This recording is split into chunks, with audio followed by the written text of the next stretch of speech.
Whatever you give, it's going to come back. Now, all of us hear the saying, as you sow, so shall you reap. And we use that in a negative context. But let's look at the positive side of that.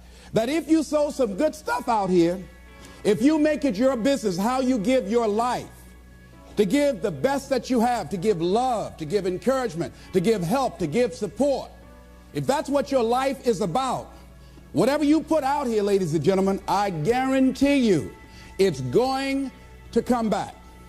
Now, the reason that most people don't give is because they operate out of a consciousness of scarcity. They don't believe that there's enough to go around. They can't see themselves having the capacity to give. They don't believe that they have anything to offer. They don't see themselves as an opening for the universe to work through.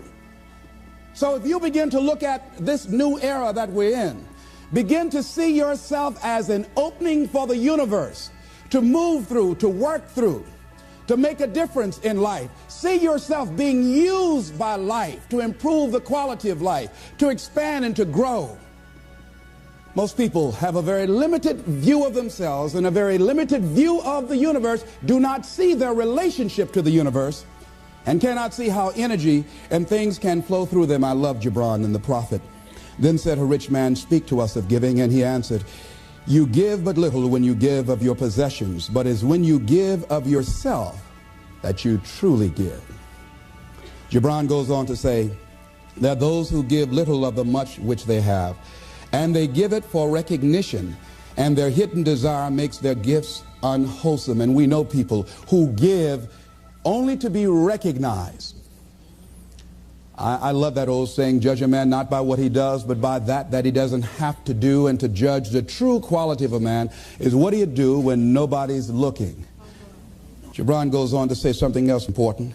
He says, and there are those who have little and give it all. These are the believers in life and the bounty of life. See, most people don't give, ladies and gentlemen, because they don't believe in life. Most people don't give because they don't understand the abundance in life. And so they go through life holding back on life, not understanding this also, that what you hold back from life, life holds back from you. So most of us go through life, ladies and gentlemen, not giving, and we're cheating ourselves, and you're also cheating life. See, I believe that all of us have some work to do. I strongly believe that each one of us showed up to do something, that each one of us showed up to contribute something to life, and that if we don't do it, it will not be done. See, no one is going to give Les Brown's speech. No one is going to write your book. See, if you've been given something to do, and if you don't do it, what you're doing is short-circuiting the flow of the universe. See, just imagine, if you please, we had a circle and people are standing around in this circle. And let's say we were given a bucket of love.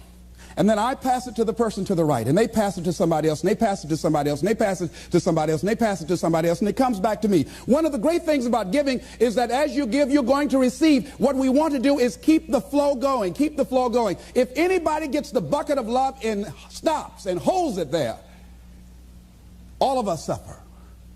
They've short-circuited the flow. They've stopped what was going on, the energy that was going around.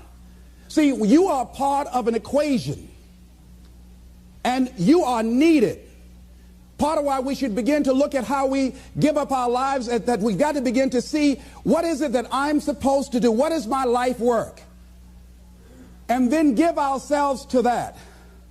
Because as we do that, ladies and gentlemen, I guarantee you, as you begin to take on this new era that we're in, if you decide that I'm going to begin to start living life generously, I'm going to start giving more of myself, I'm going to start putting out more, contributing more to life, here's what's going to happen, ladies and gentlemen. I guarantee you that life will take on a whole new meaning for you.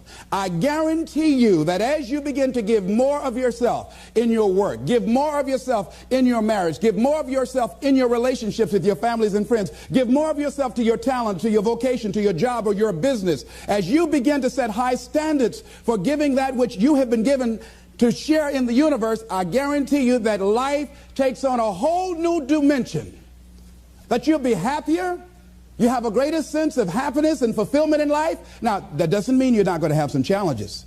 That doesn't mean that you're not going to have some problems that you'll be dealing with on a day-to-day basis. No, that doesn't mean any of that. No, that will not exempt you from that. But what it does mean that now you will begin to take off on some new paths to some newer horizons. That you'll begin to see life totally different than most people. I think that's what Henry David Thoreau meant when he said most men live in quiet desperation. That most of us go through life because we're not using that which we've been given, that we are punished. That we're going through life getting up in the morning with no reason to get up. See, once you find out your purpose in life, and once you decide that you're going to live a life of sharing and giving and contributing to life, you don't need an alarm clock to get up. That you move differently. You have more life in you. But most people are walking around dead. Most people are looking lifeless. Most people find it a hard effort to smile.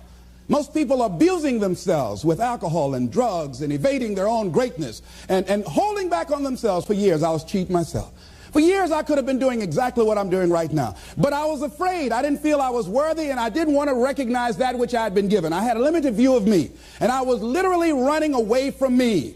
I mean, life sometimes chases, and I said, no, we want you to do something great. No, not me. Go get somebody else. No, you're not talking about me. No, you don't know what I've been doing. No, we want you. We can just groom you and train you and get you ready. Me, yeah. Are you sure? Me, yeah. No, not me. No, I don't know. I don't want to do that, see. And then so life just get tired and chase, say, come over here, come over here. You ain't got enough sense to come. Just come over and shut up and straighten up. They just whip you so hard after a while, you say, okay.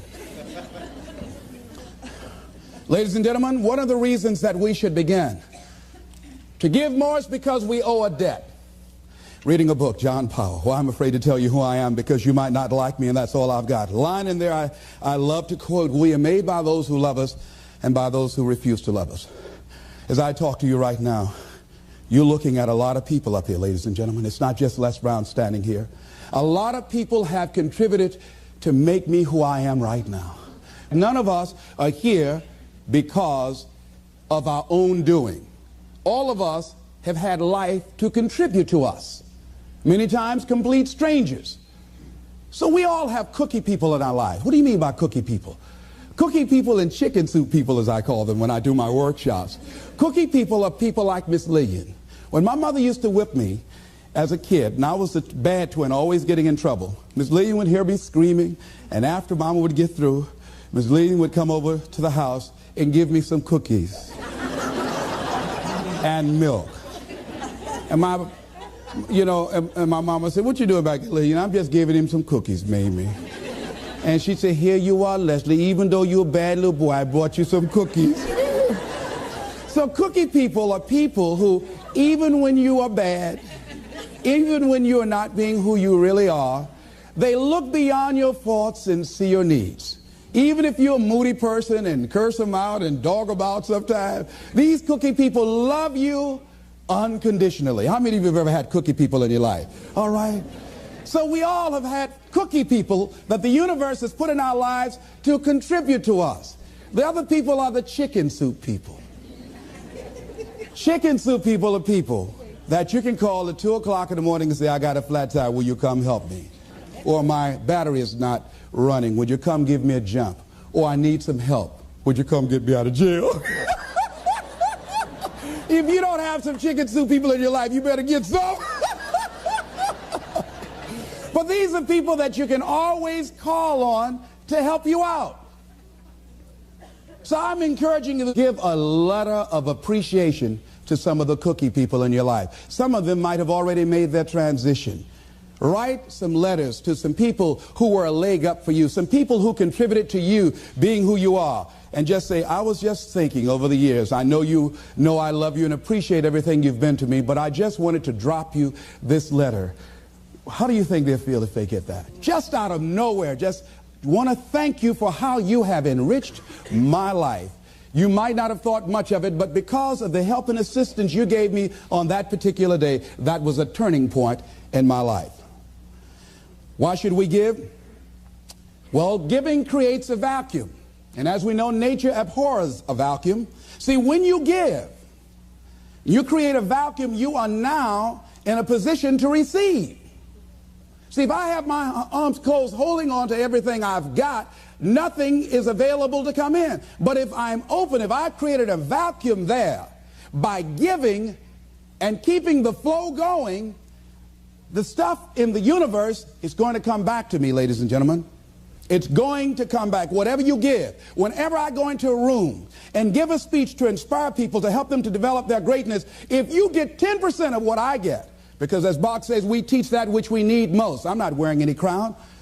I need it as much as I'm sharing it. I'm still growing. I'm still unfolding. I'm still seeking to discover my greatness.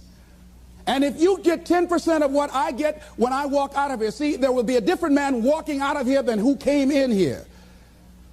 And as I give, the more I give to you, the more I get. Most people don't understand that. That's a law of life. Do you know that we can literally eliminate poverty overnight? We can eliminate hunger and homelessness overnight if people understood the concept of what giving means and the power in it, about the difference that it can make in our lives. I guarantee, if you go to any rundown neighborhood and interview the people there, evaluate their lifestyles and what they're doing and what they're contributing to life, and then go in a wealthy neighborhood and talk to those people and evaluate them and check out what they're doing with their energy and their time and what they're contributing to life. Here's what you're going to discover, what Earl Nightingale said.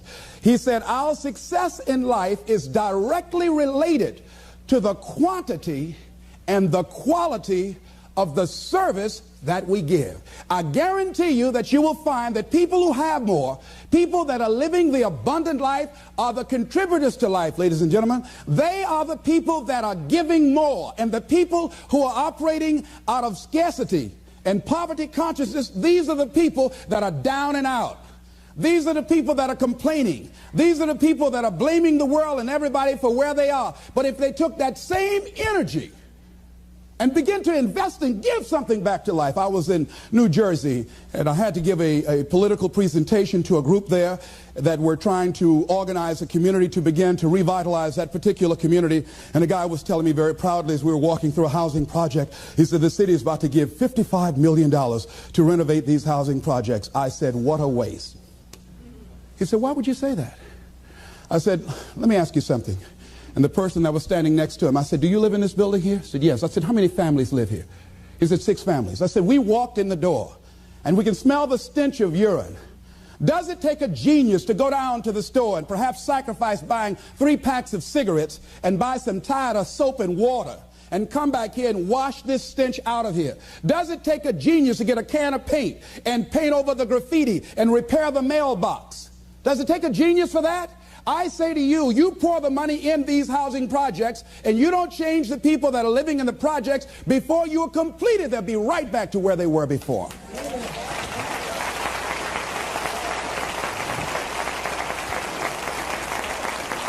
If it is to stand, and I'm not saying that there aren't situations where people need some help and assistance, but people must be allowed to contribute.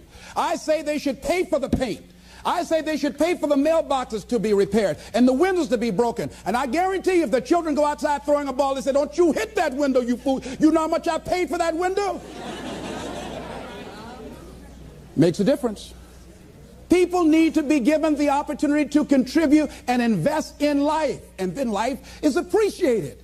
But if we just give, and you don't want to just give, you want to give to people who are out there struggling and making it and trying to make impact on the universe. I'd rather give to a man who's already doing it than somebody over here doing nothing and try and go over there. Man, why don't you get up and do something? Hey, listen, if you have to go over there and get them up, you'll have to do that for the rest of your life.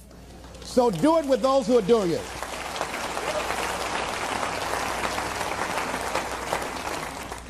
So you want to keep the flow going by working with people who are contributors to life. Leave the dead people alone that are taking away from life.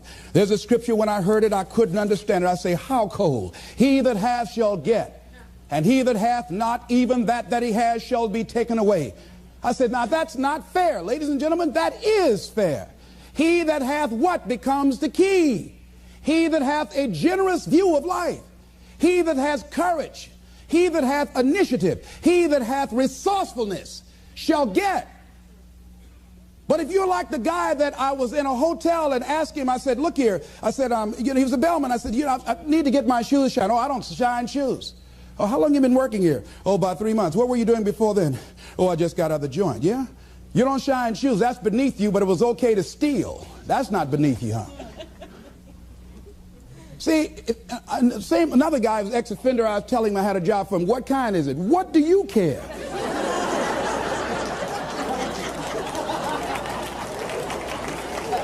Making an honest living, not worried about somebody knocking on your door in the middle of the night. If it's cleaning toilets, you ought to be happy. See, he's a taker, ladies and gentlemen. He thinks that somebody's just going to come give him something out here in life. It doesn't happen that way. No, it doesn't happen that way.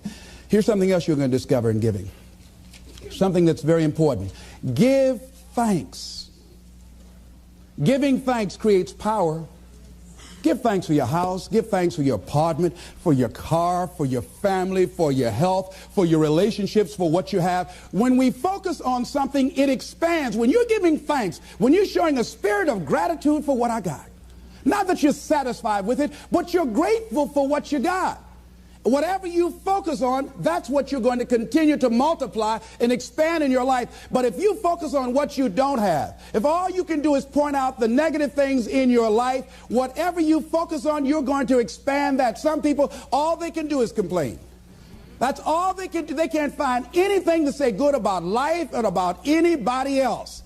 Every time they open their mouths, that's what their minds are consumed with, and that's all they're producing in their lives.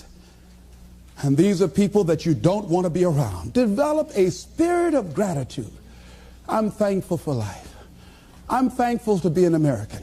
I'm thankful to be on this part of the planet. I'm thankful to see another day. No, things aren't what I want them to be. No, I don't have all the things I want to have. But I'm thankful that I'm still here.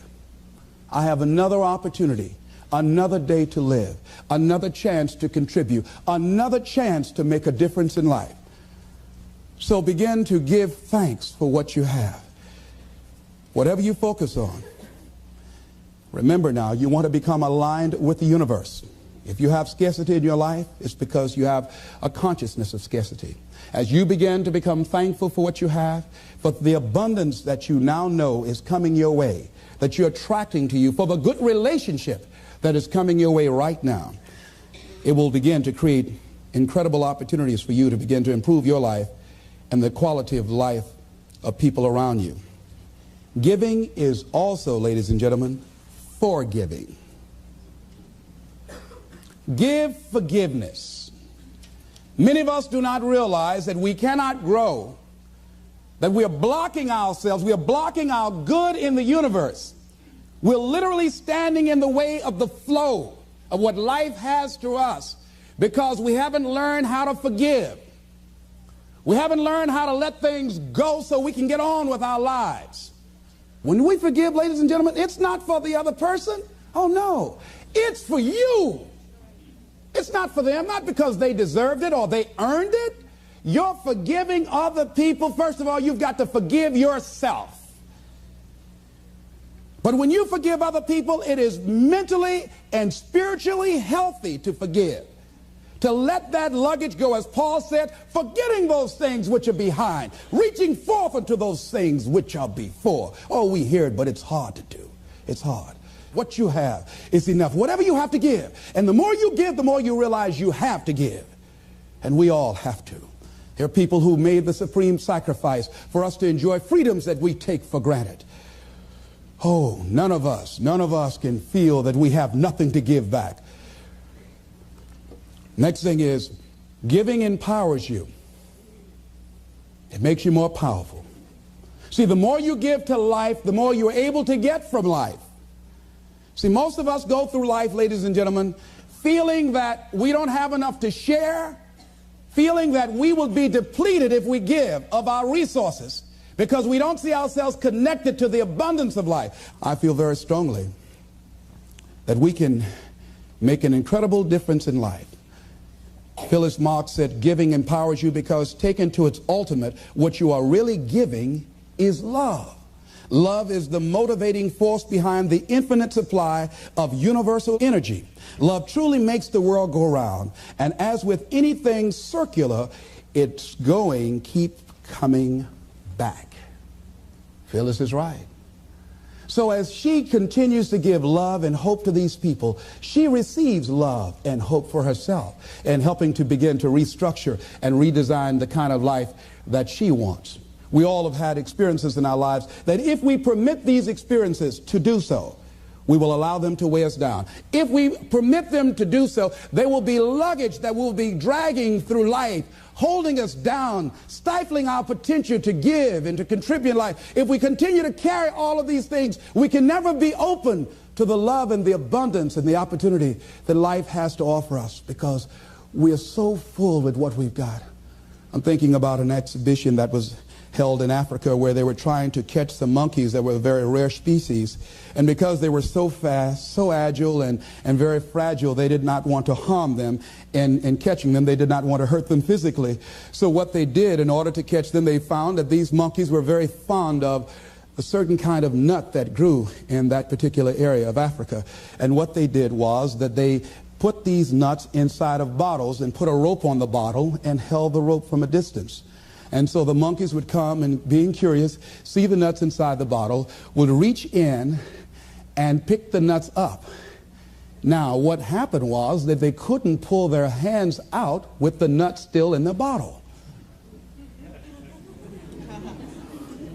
And so then the exhibitioners, the hunters, would come while the monkeys are there just jumping around. All they have to do now is let the nuts go. That's all they got to do is just let, they just dancing all around. All they have to do is let it go and they can be free and run. They hold it on to the nuts and the people come and catch them. And a lot of us, that life is kicking our butt. And all we have to do, all we have to do is let it go.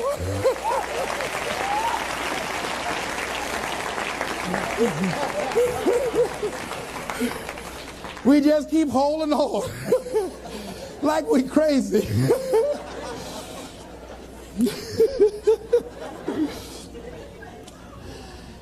Ladies and gentlemen, giving creates energy in ourselves and in others. Have you ever helped a blind person go across the street? Or help a senior citizen? Or give somebody some help? You know, just, held the door for somebody, an elevator. I mean, don't you have a good feeling inside like, I done good? How many of you get a good feeling inside when you do something good for somebody? See, we're really giving to ourselves. See, that's really the law. When you are giving to yourself. That's who you're giving to. So you want to give yourself some good gifts. There's a principle underlying the concept of giving. The energy flowing through us as we do, that love generates abundance in our lives, and we are able to reap so much from life as a result of our giving. How are you giving up your life? Do you know, to the degree that you are giving, to that degree determines how much you enjoy life, how meaningful your life is. There are things, ladies and gentlemen, I used to do I can't do now. That is unbecoming for the role that I have selected with where I am at my life and what I want to contribute to life. It is inconsistent. I can't do it. Even if I desire to do it, I can't do it. No, because it doesn't fit, because of my vision of myself and the contribution that I want to make to life. Because it's not enough to give the message, you must also be the message.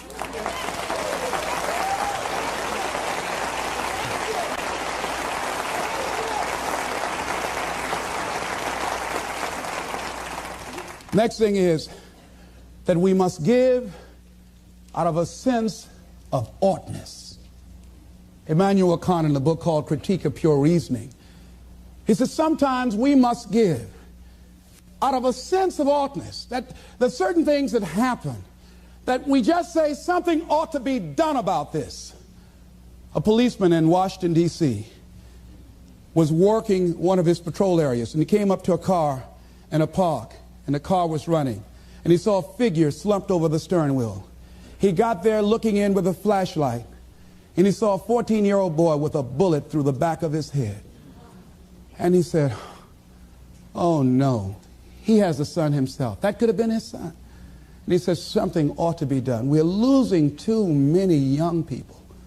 And so this man went home. He had like several $1,000s worth of exercise equipment in his basement. He rented a place. He started bringing the kids in to get them involved in taking care of their bodies and physical exercise and athletic activity. He now has expanded that to getting them involved in entrepreneurial ventures, saying that this is a free enterprise system, and the more enterprising you are, the freer you are. And now these kids have started their own business. They have a little shopping center that they run, they operate, they are managing. And they have commercials on radio, and I'm going to be going there doing some training with them. So he decided, because of that event, that I ought to do something.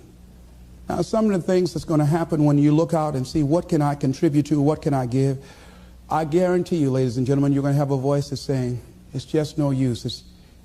It's out of control now. There will be a voice telling you that you'll be wasting your time and wasting your energy and wasting your effort. I say don't listen to it. Listen to that still small voice that says, I can do something, and I ought to do it. We ought to do it. Disraeli said this, nothing can resist the will of a people that will stake even their existence on the extent of their purpose for good. I strongly believe that as we begin to look toward the future, and that as each day we get up in the morning, and be it that you're going to give to make the environment safer for everybody on the planet, be it that you're going to do things to help the sick or the physically disabled or recovering crack cocaine addicts, be it that you want to help and contribute to youth or do something for the homeless, whatever you want to do, if you get up in the morning out of a sense of oughtness and decide that I am an opening for the universe, that life can work through and use me as a channel and as an instrument for change. And each day we get up, we make it our personal business to make a difference in those areas that we're concerned about. How are we going to do it? We don't know, but we know that we can make a difference. And we might not be here to see the results of our efforts. We might not be here as many of the people who before us made sacrifices that they did not live to see or reap the benefits of. James Weldon Johnson, stony the road we trod, bitter the chastening rod, felt in the days when hope unborn had died. Yet with a steady beat have not our weary feet come to the place for which our fathers died. We've come over a way that with tears has been watered. We've come treading a path through the blood of the slaughtered. When we came here, somebody paid the price for us to be here. And as we begin to look toward the future, we all have an obligation to give something back. A lot of us don't give more because of the fact that we allow ego to get in the way. I'm thinking of a man that was well-dressed walking through a neighborhood one day, and a lady came to the door and she said, hey, you. He stopped. He said very politely, yes, ma'am. She said, come here. He came to her. Yes, what may I do for you, ma'am? She said, I want you to cut my wood. He said, yes, ma'am. He took his coat off, and he took the axe that she had there, and he cut the wood. She said, I want you to take some around the back and put some in the fireplace. He said, yes, ma'am. And he did that. And after he finished, she said, what do I owe you? He said, nothing, ma'am. Thank you for the opportunity to serve you. She said, okay. And he left, and he was walking down the street with his coat over his shoulder. And her maid came up. She said, do you know who that was? And the lady she worked for said, no. She says, that's the great Negro educator, Booker T. Washington. She looked out the window. She said, is that right? She said, send for him.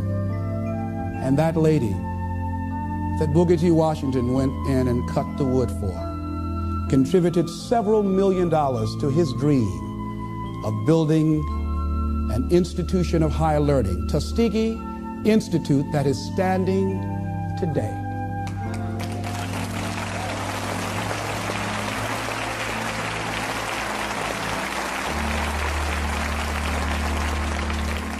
What if he had said,